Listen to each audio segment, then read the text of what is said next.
Hey guys, Mark Ferrasci, Pro Tech Dog Training, and Gunzo. Gunzo doesn't have a muzzle on right now because I don't need it. His poke is dead. I'm trying to build his confidence. And the thing is, we started with a truck. And his behavior, if you watch his body language right now, he's still unsure and is still awkward in the back end, dragging himself up. He will lose that with these tables because as we move, he'll start getting more and more confident. He'll start taking leaps. Then I'll be able to leap him into the back of the truck. And he'll start looking really good because he's making the commitment with the job of jumping up onto the object, right? And I hope I have enough hot dogs to keep going with this. But he's still a danger. If somebody came up on right now, he would get reactive and want to bite him. So I've got to have the muzzle with me, depending on the environment where we go out. So, up, up, good, good, one, up, good. Come on, good boy, come on, let's go. Come on, there you go, come on, there you go, good. Good boy, good, very nice girl. Good boy, good. Good boy. Nope. Good. Come on, there you go. Good boy, there you go, good boy, good, yeah, go, good boy, come on. So we're looking for some muscle tone, but body awareness and agility. It's almost like the back end awareness. The dog never got worked as a puppy to do this, so he's real awkward. He's not confident. Good. Easy. Good. Still, easy. No. Good. All right, let's go. Come on. There you go. Good boy. Good. Yay. Good boy. Good boy. All right, let's go. Good boy. Good boy. Sit. Yes. Easy. Down. Good. Then ask for behavior. Good boy. All right, good boy. We're out of bullets, son. We're out of bullets. I'm out of hot dogs. We're out of bullets. Good. Yep. Come on. Let's go. Good boy. Up. Good. Come on. Let's go. Good boy. Up. Good boy. Come on. Let's go. Good boy. Up. Good boy. Good. There you go. Come on. Let's go. Now I've got him on the dominant dog collar because I don't want him to have any. Ouch. Easy. He's got the pinch on, but he's not on the pinch. He's only on the other.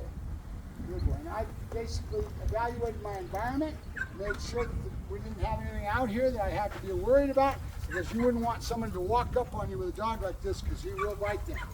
Okay? What we're trying to do now is build some confidence.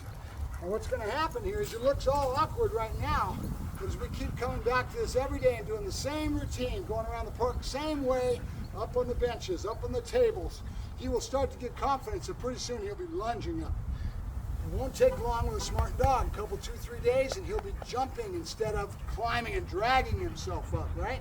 And then I might insist on it a little bit, and he'll get more and more comfortable, and he'll do better and better. We've got a long road to go, all right? So, real important that we take it slow, baby steps, always too fast, never too slow, and just be real methodical. Every dog's a little different. I'm pushing him because he's already taught me that he can take pressure. He figures it out, and the next day you come back. Example of this, sit. When I first started, I started to try to put medication on this nose. He wouldn't let me even grab the mouth. Now he's still mouthing. We're going to get to a point where I'm correcting him for that. But right now, at least he's letting me grab his face, put medicine on that nose, and he's manageable in that regards, right?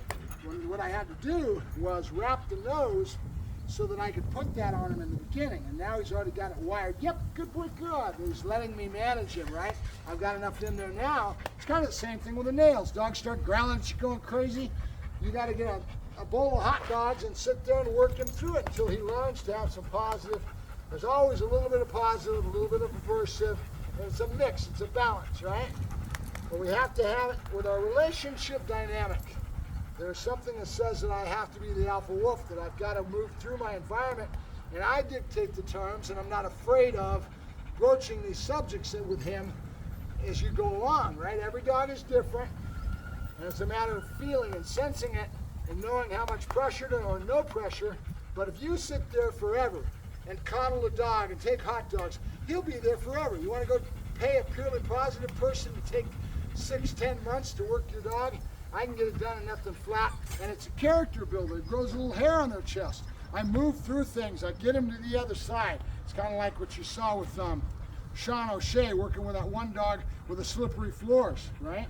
It boils down to that's a neurotic behavior caused by not having it in their environment. Dog never experienced it, or whatever. If they let the dog stop at that doorway and there was a slick floor and the dog never went in, that's why. You let the dog's fear overcome them and they didn't face their fears. A lot of these sayings that we have in our human terminology, face your fears, okay? That's something that's very true, and here it is. Up, up, good boy, all right, let's go, up, up, good boy, up, up, good boy, come on. Good, up, up, good boy, all right, up, up, good boy, let's go, come on, let's go. Good boy, all right, let's go. Up, up, come on, nope, come on, let's go. Come on, we're moving, let's go. Up, up, there you go, come on, let's go. Up, up, good. And notice something, good boy, I don't let him back out. Not allowed to balk. That's the one rule, because if you let him balk and he learns that that behavior gets him what he wants, which is not to face his fears, you're going to be there all day long. Kind of force the issue. That's why I'll use a flat collar a lot of times, and I'll actually pull him up, right? Good boy, good. And then we're going to let pattern and routine set in. Easy. Easy. Where he starts to learn that this happens all the time, he's going to get better and better at it, and then confidence starts to grow, right? Good boy, good boy. He's been allowed to mouth a lot of times. He should have been nipped in the bud for that when he was young.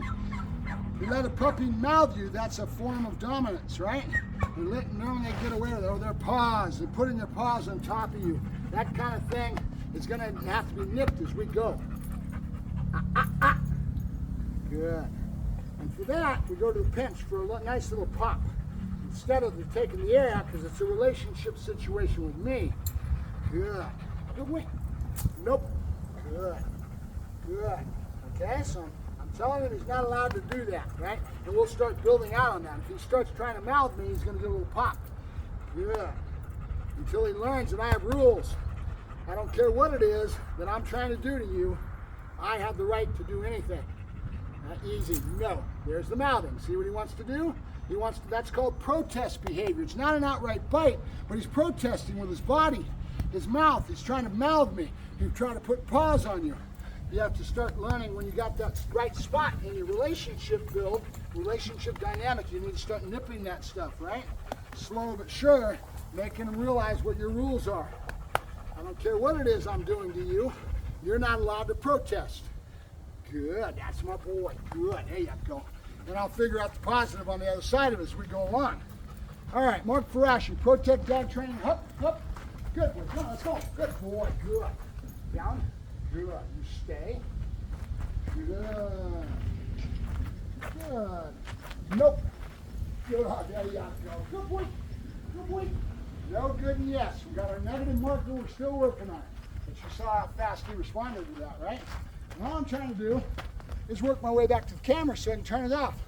All right, Mark Ferrasci, Protect Dog Training with Gunzo, the fear biter that started, a lot of reasons the dog starts this, but he was traumatized at the time he got attacked by another dog, and that kind of flipped the switch, and his brain went over to a bunch of places based on not having a strong leader that was calm and assertive and took the lead in their relationship. That's where it all comes from. Right? So now I'm showing him that I'm taking the lead in our relationship and I'm the boss. It doesn't need to be that I need to dominate him. I don't need to put him on his back. I don't need to do any of that. It's how I treat the dog in our daily process. Right? Setting rules, saying no, good, and yes, and teaching him how to win and how to go to the positive side.